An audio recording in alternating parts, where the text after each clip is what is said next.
Hi guys, it's Allie with Allie Answers. I hope that you're having a fantastic day. If this is your first time watching one of my videos, then welcome. And if you've been here before or you're a subscriber, thank you so much. If you haven't yet subscribed, I sure hope that you will so that you don't miss any of my uploads.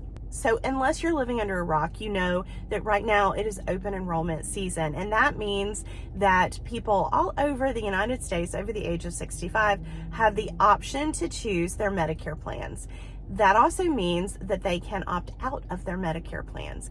A lot of people do not realize that when they have the option of choosing a Medicare Advantage plan, that what they're actually doing is going back to commercial insurance. The Medicare plan that you've been paying into for your entire life is one thing, and then Medicare Advantage is not the same thing as a supplement. So if you get a supplement plan, it is basically there to fill in any gaps and any holes. But an Advantage plan is different. An Advantage plan is going into a managed care system.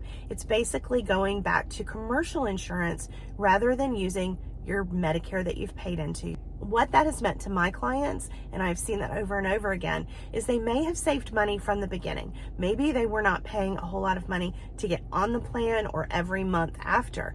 But when something happened and it landed them in the hospital and then possibly in rehab, they were at times being told that they were healthy enough to go home because their insurance company was not going to pay for them to continue rehab.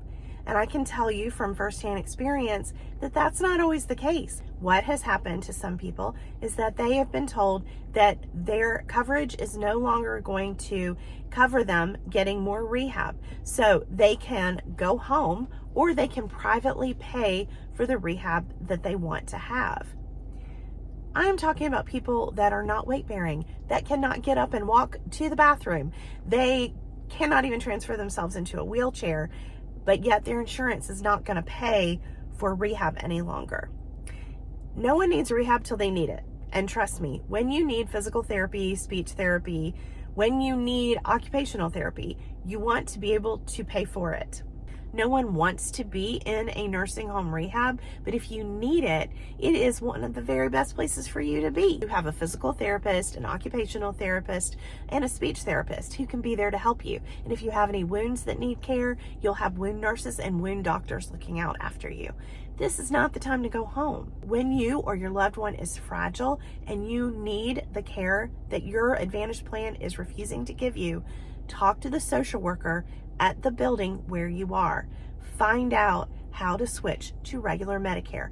And in worst case scenario, just call the 1-800 number. I hope this was helpful. It was good talking to you today, and I'll see you next time. Bye-bye.